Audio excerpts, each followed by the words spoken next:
अस्सलाम वालेकुम। आज हम स्टार्ट कर रहे हैं MGT 401 का लेक्चर नंबर 8, जिसका पार्ट 1 जो है वो मैंने अपलोड कर दिया है और ये जो है वो पार्ट 2 है। तो इसमें सबसे पहले हमारे पास है accounting for fix asset revaluation model. तो सबसे पहले हम बात करेंगे रीवैल्यूएशन मॉडल को कैसे मेजर किया जाता है। जब आप एक फिक्स एसेट को रीवैल्यू करते हैं तो उसकी इनिशियल मेजरमेंट जो है वो कॉस्ट पर होती है। ये वही कॉस्ट है जो आपने एसेट को ख़रीदते वक्त पे की थी। फिर जब हम सब्सिक्वेंट मेजरमेंट की बात करते हैं तो कॉस्ट मॉडल या रीवैल्यूएशन मॉडल में से कोई एक मॉडल फॉलो किया जाता है। ठीक, इनिशियल जो आपके रीवैल्यूएशन मॉडल में इनिशियल मेजरमेंट जो हम करते हैं वो कॉस्ट पर होती है, सही है। और जो सब्सिक्वेंट मेजरमेंट होती है या तो वो कॉस्ट मॉडल के तहत की जाती है या वो रीवैल्यूएशन मॉडल के तहत जो है वो की जाती है। अब यहाँ पे रीवैल्यूएशन, तो आपके हैंड आउट्स में लिखा हुआ है entire class of asset is revalued at fair value. अब हम इसको थोड़ा सा डिटेल में समझते हैं। जब हम रीवैल्यूएशन की बात करते हैं तो इसका मतलब है कि आप एक एंटायर क्लास ऑफ एसेट को फेयर वैल्यू पर रीवैल्यू करते हैं। ये ज़रूरी है कि आप पूरी क्लास को रीवैल्यू करें, मतलब पूरी क्लास को करना है, किसी एक एसेट को नहीं करना है, सबको रीवैल्यू करते हैं। ठीक है। अब जो है अब आपके पास क्या है, रीवैल्यूएशन हो गया। अब है क्लास ऑफ एसेट ना। तो अब इसमें देखें कि अगर आप एक कंपनी में मोटर व्हीकल को कॉस्ट मॉडल पे रखते हैं और लैंड और बिल्डिंग को रीवैल्यूएशन मॉडल पे रखते हैं, तो ये एक पॉलिसी हो सकती है जो कंपनी फॉलो करती है, सही है। अब इसको थोड़ा सा हम एग्जाम्पल के तौर पे समझते हैं कि इसमें क्या लिखा हुआ है। जैसे ये आपके पास लिखा हुआ है ना, एक क्लास ऑफ एसेट्स के बारे में थोड़ा आपको बताया कि company might have policy to value all its motor vehicle at cost but to apply the revaluation model to all its land and building. अब इसको थोड़ा सा हम मिसाल के ज़रिए मतलब एक्सप्लेन करके समझते हैं कि जैसे कि अगर एक कंपनी ने अपने मोटर व्हीकल को कॉस्ट मॉडल के अंदर रखा है, सही है, तो उसकी वैल्यू हर साल सिर्फ डेप्रिसिएशन के थ्रू एडजस्ट होती रहेगी। लेकिन अगर कंपनी का लैंड और बिल्डिंग को रीवैल्यूएशन मॉडल पे रखा गया है तो वैल्यू हर साल मार्केट वैल्यू के हिसाब से रीवैल्यू होगी, सही है ना। अब है आपके पास फेयर वैल्यू। अब फेयर वैल्यू क्या है, तो फेयर वैल्यू का मतलब है कि वो प्राइस जो आपको एसेट को बेचने में मिल सकता है। अगर आप किसी ऑर्डरली ट्रांजैक्शन में इन्वॉल्व हो, यानी जब आप मार्केट पार्टिसिपेंट के साथ ट्रांजैक्शन करते हैं तो जो प्राइस आपको मिलता है वो फेयर वैल्यू होता है। अब जैसे मैंने आपको फेयर वैल्यू का ये भी बताया था कि फेयर वैल्यू जो होता है वो किसी भी एसेट की जो ना मार्केट कॉस्ट, जो उसकी मार्केट कॉस्ट होती है वो होती है ना। और कॉस्ट वैल्यू के बारे में बताया था जो एसेट को ख़रीदने में या बनाने में आपको पैसे लगते हैं। लेकिन फेयर वैल्यू कब हो जाता है कि जब जो उसकी मार्केट प्राइस होती है। तो हम सीधा इतनी ही बात को देखते हैं कि फेयर वैल्यू होता है जो ना मार्केट प्राइस में होता है। अब आपके हैंड आउट्स में ये बात बताया गया है अंडरलाइन करके, the price that would be receive to sell an asset, ठीक है ना। कि जब हम फेयर वैल्यू आपको कब मिलती है, तो जब हम एसेट को बेच रहे हैं आपको तब मिलती है, सही है ना। जब आप एसेट को बेचेंगे तभी आपको पता चलेगा ना कि भाई मार्केट में इसकी क्या वैल्यू है। और इसके अलावा ये क्या है, उसके अलावा क्या लिखा हुआ है, in an orderly transaction between market participant. तो जैसे अभी मैंने आपको बताया था वही बात लिखी हुई है। अब उसके बाद है यहाँ पे कुछ अकाउंटिंग इश्यूज दिए हुए हैं 4। अभी हम इस पे बात करते हैं।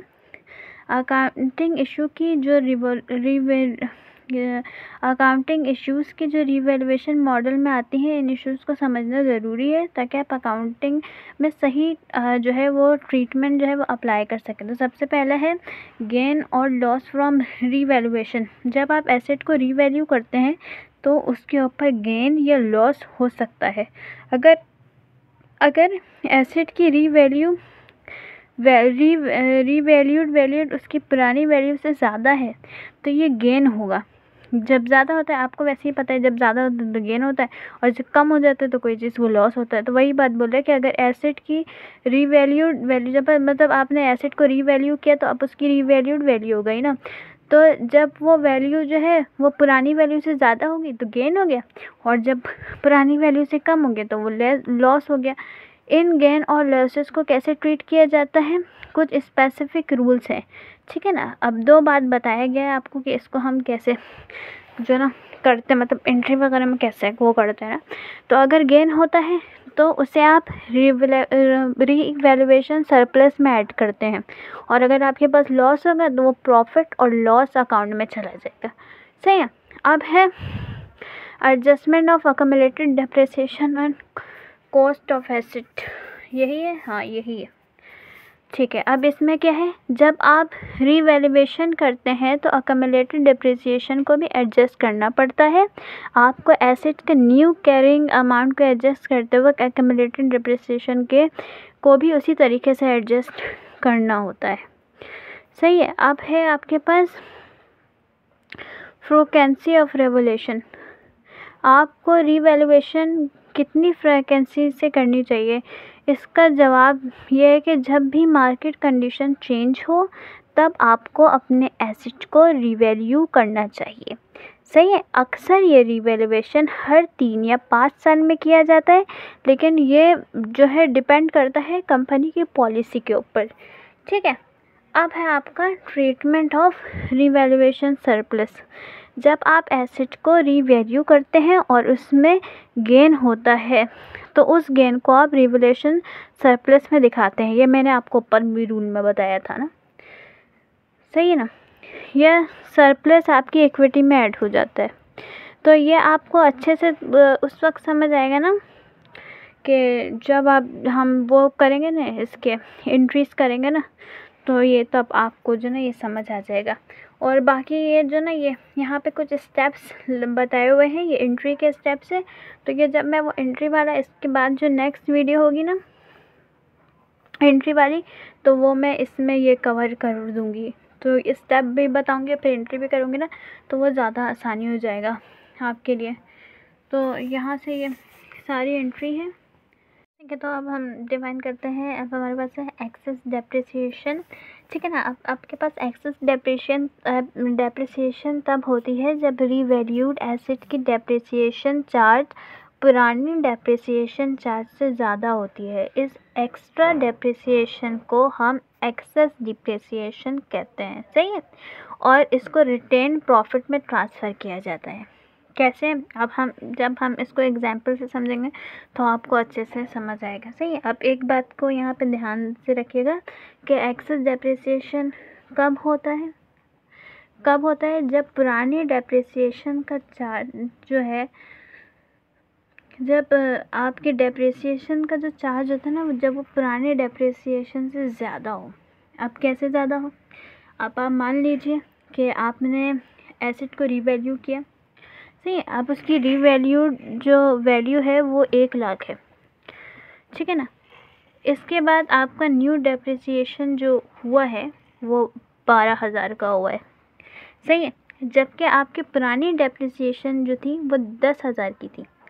तो अब आप देखें कि हमने पहले में मैंने आपको क्या बताया था कि पुरानी डेप्रिसिएशन से जब आपका जो न्यू डेप्रिसिएशन चार्ज हो वो पुरानी डेप्रिसिएशन से ज़्यादा हो। तो आप देखें कि पुरानी डेप्रिसिएशन हमारे पास 10,000 थी, अब जब जो है न्यू डेप्रिसिएशन आ गई तो वो 12,000 थी। तो 10,000 12,000 से ज़्यादा है ना।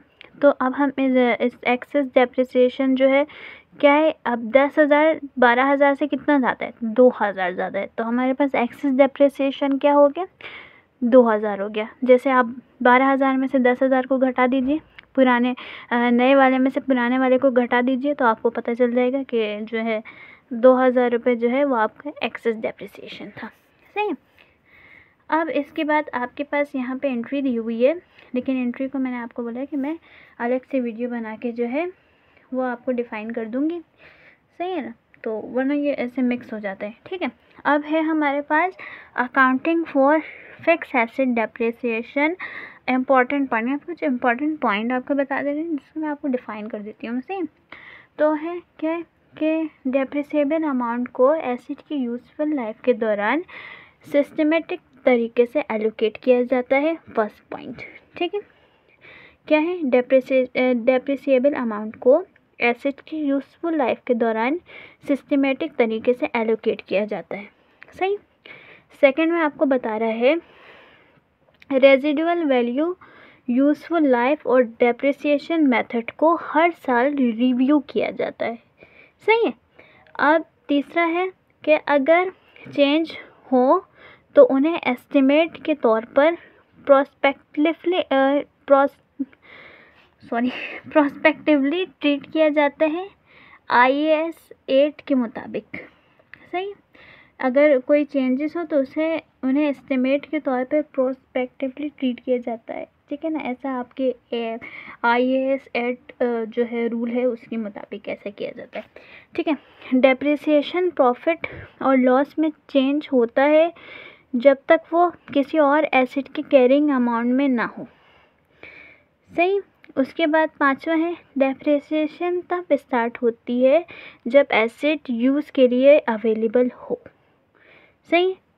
और रेवेन्यू बेस्ड डेप्रिसिएशन जो है वो हम ये प्रोहिबिटेड है, मतलब ये मना है, हम नहीं कर सकते रेवेन्यू बेस्ड डेप्रिसिएशन। ठीक है ना। डेप्रिसिएशन मेथड को फ्यूचर इकोनॉमिक बेनिफिट के कंजम्पशन पैटर्न को रिफ्लेक्ट करते हुए चूज़ किया जाता है। ये सिंपल सा आपके पास 7 पॉइंट है जो मैंने डिफाइन। सही है। तो अब ये हमारे पास है कि accounting for fix asset disclosure requirement. तो अब हम बात करते हैं डिस्क्लोजर्स के बारे में जो आपको अपने फाइनेंशियल स्टेटमेंट में ज़रूर इंक्लूड करनी होती है। सही है। कुछ इंपॉर्टेंट डिस्क्लोजर्स हैं यहाँ पे आपके पास, ये दिए हुए हैं 4। तो सबसे पहले है, ठीक है ना, मेजरमेंट बेसिस। आपको ये डिस्क्लोज करना पड़ता है कि आपने एसेट किस बेस पर मेजर किया है, जैसे कॉस्ट मॉडल पे किया है या रेवल्यूएशन मॉडल पे किया हुआ है। सही है। उसके बाद है डेप्रिसिएशन मेथड। ठीक है ना, आपको अपने एसेट की डेप्रिसिएशन मेथड को डिस्क्लोज करना होता है। उसके बाद आपके पास है यूज़फुल लाइफ और द डेप्रिसिएशन रेट यूज़। आपको एसेट के यूज़फुल लाइफ या डेप्रिसिएशन रेट को भी डिस्क्लोज करना पड़ता है। Gross carrying amount and accumulated depreciation. आपको स्टार्टिंग और एंडिंग पीरियड के लिए ग्रॉस कैरिंग अमाउंट और अक्यूमुलेटेड डेप्रिसिएशन को डिस्क्लोज करना होता है। सही है। अब है हमारे पास है रिकॉन्सिलेशन ऑफ कैरिंग अमाउंट। आपको अपने कैरिंग अमाउंट की रिकॉन्सिलेशन भी शो करनी होती है, जिसमें ये चीज़ें इंक्लूड हैं जो यहाँ पे लिखी हुई है ना। एडिशन न्यू एसेट, मतलब आपके पास कितने न्यू एसेट का एडिशन हुआ। एसेट हेल्ड फॉर सेल, अगर किसी एसेट को सेल के लिए क्लासिफाई किया हो तो आपको ये भी शो करना है। डिस्पोजल, जब एसेट को बेचा जाता है। ठीक है ना, अगर आपने बेचा जाए तो आपको वो भी शो करना है। एक्विजिशन थ्रू बिजनेस का कॉम्बिनेशन, अगर एसेट किसी बिजनेस कॉम्बिनेशन के थ्रू आया हो ये भी हम शो करेंगे। रीवैल्यूएशन, अगर एसेट की रीवैल्यूएशन की गई हो तो हम ये भी शो करेंगे। उसके बाद है इम्पेयरमेंट लॉसेस, अगर इम्पेयरमेंट लॉसेस रिकॉग्नाइज किया गया है तो हमें वो भी शो करना है। डेप्रिसिएशन, जो भी आपका डेप्रिसिएशन चार्ज आपके पास लगी हो, ठीक है ना, आप वो भी शो करते हैं। एक्सचेंज डिफरेंस, अगर एक्सचेंज रेट का इम्पैक्ट हो तो हम वो भी शो करेंगे। अदर चेंजेस, ठीक है ना, कोई अगर और चेंजेस जो एसेट की कैरिंग अमाउंट को इफ़ेक्ट करेगा ना हमारे पास, तो हम उसे भी शो करेंगे। अब आपके पास एंड में है डिस्क्लोजर और वर्किंग नोट। ठीक है ना, तो आपको अपने सिग्निफिकेंट अकाउंटिंग पॉलिसी और वर्किंग नोट भी डिस्क्लोज करने पड़ते हैं जो एसेट की कैटेगरी, जो एसेट की रिकग्निशन, ठीक है ना, कैटेगरी नहीं, रिकग्निशन, मेजरमेंट और डेप्रिसिएशन से रिलेटेड होती है। सही है। अब मैं इस पॉइंट में थोड़ा सा मुझे मसला हो गया था, तो मैं ये आपको फिर से डिफ़ाइन कर देती हूँ। डिस्क्लोजर्स, ये जो नीचे आपके पास ये दिया हुआ है, ठीक है ना, सिग्निफिकेंट अकाउंटिंग पॉलिसी, इसमें क्या बोल रहा है कि आपको अपने, जब हमारे पास कोई ऐसा होगा ना कि सिग्निफिकेंट अकाउंटिंग पॉलिसी और वर्किंग नोट होते हैं ना, हम उसे भी डिस्क्लोज़ करते हैं, ठीक है ना, जो एसेट के रिकग्निशन, मेजरमेंट और डेप्रिसिएशन से रिलेटेड होती है, ये बात बताया। तो आज हमने जो आज की वीडियो में हमने पढ़ा अब तक, fix asset depreciation disclosure requirement को समझा। हमने देखा कि कैसे डेप्रिसिएशन सिस्टमेटिकली एलोकेट होती है और किस तरह से फाइनेंशियल स्टेटमेंट में एसेट की इंफॉर्मेशन डिस्क्लोज करनी होती है। सही है, तो उम्मीद है कि आपको समझ आया होगा। सही है, तो आज के लिए इतना। अब जो है नेक्स्ट वीडियो में जो है मैं इसकी जो जितनी भी एंट्रीज हैं तो वो उनको भी डिफ़ाइन कर दूँगी। अल्लाह हाफ़िज़, थैंक यू।